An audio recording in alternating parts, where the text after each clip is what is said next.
Hello everyone, welcome back to my channel. आज पुन्हा एकदा मी तुमच्यासाठी एक क्लिनिंग टिप घेऊन आली आहे। हे आपण व्हाईट कलरचे जे कप यूज करतो त्याच्यावर बऱ्याचदा असे स्टेन्स पडतात बघा, या प्रकारचे असे स्टेन येतात त्याच्यावर।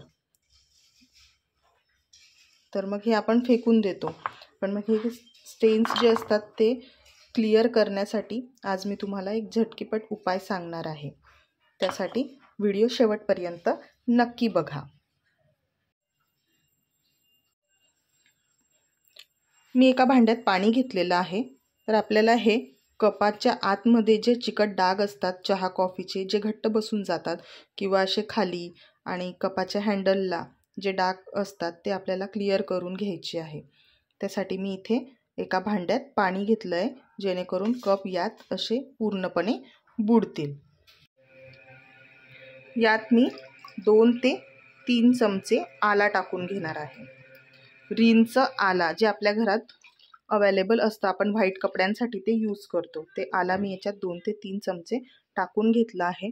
त्याला व्यवस्थित पाण्यात मिक्स केलं आहे। त्यानंतर हे कप त्याच्यात व्यवस्थित बुडतील या प्रकारे असे ठेवून घेतले। आता हे कप या पाण्यामध्ये आपण 5 मिनिटांसाठी ठेवून घेणार आहोत। आता 5 मिनिटांनंतर तुम्ही बघू शकता, काहीही न घासता या कपांवरचे सगळे डाग निघून गेले आहेत। आत सगळे जे चहाचे कॉफीचे डाग होते त्याच्या कडेला खूप नव्हते, थोडेफार होते, तर ते निघून गेले आणि तेही न घासता निघाले आणि याचा चिकटपणा सुद्धा सगळा निघून गेलेला आहे। तर मग आता फक्त या पाण्यातून काढून आपल्याला साध्या पाण्याने किंवा तुम्ही तुमच्या विम लिक्विड किंवा साबणाने सुद्धा हे कपांना धुवून स्वच्छ पुसून ठेवू शकतात।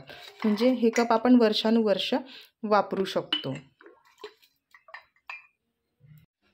या प्रकारे मी फक्त स्वच्छ पाण्यात या कपांना धुवून घेतलेलं आहे। तर हे कप अगदी नव्यासारखे झालेले आहेत। अशा प्रकारे तुम्ही तुमच्या घरातले व्हाईट कप किंवा दुसरेही जे कप असतील कलरफुल, तेही तुम्ही आलाच्या साहाय्याने साफ करू शकतात। व्हिडिओ आवडला असेल तर नक्की लाईक करा, शेअर करा आणि माझ्या चॅनलला नक्की सबस्क्राईब करा।